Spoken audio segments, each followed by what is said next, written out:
2 Kings chapter 12. And I'm reading from the ESV Study Bible. Jehoash was 7 years old when he began to reign. In the 7th year of Jehu, Jehoash began to reign, and he reigned 40 years in Jerusalem. His mother's name was Zibiah of Beersheba. And Jehoash did what was right in the eyes of the Lord all his days, because Jehoiada the priest instructed him. Nevertheless, the high places were not taken away. The people continued to sacrifice and make offerings on the high places. Jehoash said to the priest, "All the money of the holy things that is brought into the house of the Lord, the money for which each man is assessed, the money from the assessment of persons, and the money that a man's heart prompts him to bring into the house of the Lord, let the priest take each from his donor, and let them repair the house whenever any need of repairs is discovered." But by the 23rd year of King Jehoash, the priest had made no repairs on the house. Therefore King Jehoash summoned Jehoiada the priest and the other priests and said to them, "Why are you not repairing the house? Now therefore, take no more money from your donors, but hand it over for the repair of the house." So the priest agreed that they should take no more money from the people and that they should not repair the house. Then Jehoiada the priest took a chest and bored a hole in the lid of it and set it beside the altar on the right side as one entered the house of the Lord. And the priest who guarded the threshold put in all the money that was brought into the house of the Lord.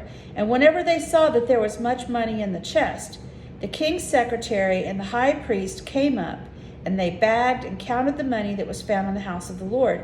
Then they would give the money that was weighed out into the hands of the workmen who had the oversight of the house of the Lord. And they paid it out to the carpenters and the builders who worked on the house of the Lord, and to the masons and the stone cutters, as well as to buy timber and quarried stone for making repairs on the house of the Lord, and for any outlay for the repairs of the house. And to the masons, verse 13.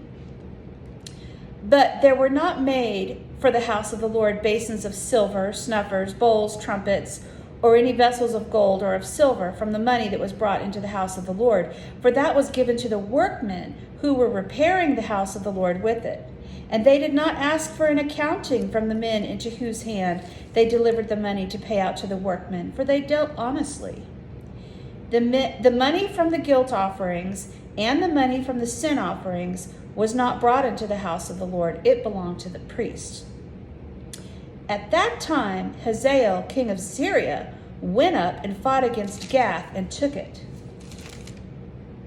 But when Hazael set his face to go up against Jerusalem, Jehoash, king of Judah, took all the sacred gifts that Jehoshaphat and Jehoram and Ahaziah, his fathers, the kings of Judah, had dedicated, and his own sacred gifts, and all the gold that was found in the treasuries of the house of the Lord and the kings of people, in the house of the Lord and of the king's house, and sent these to Hazael, king of Syria.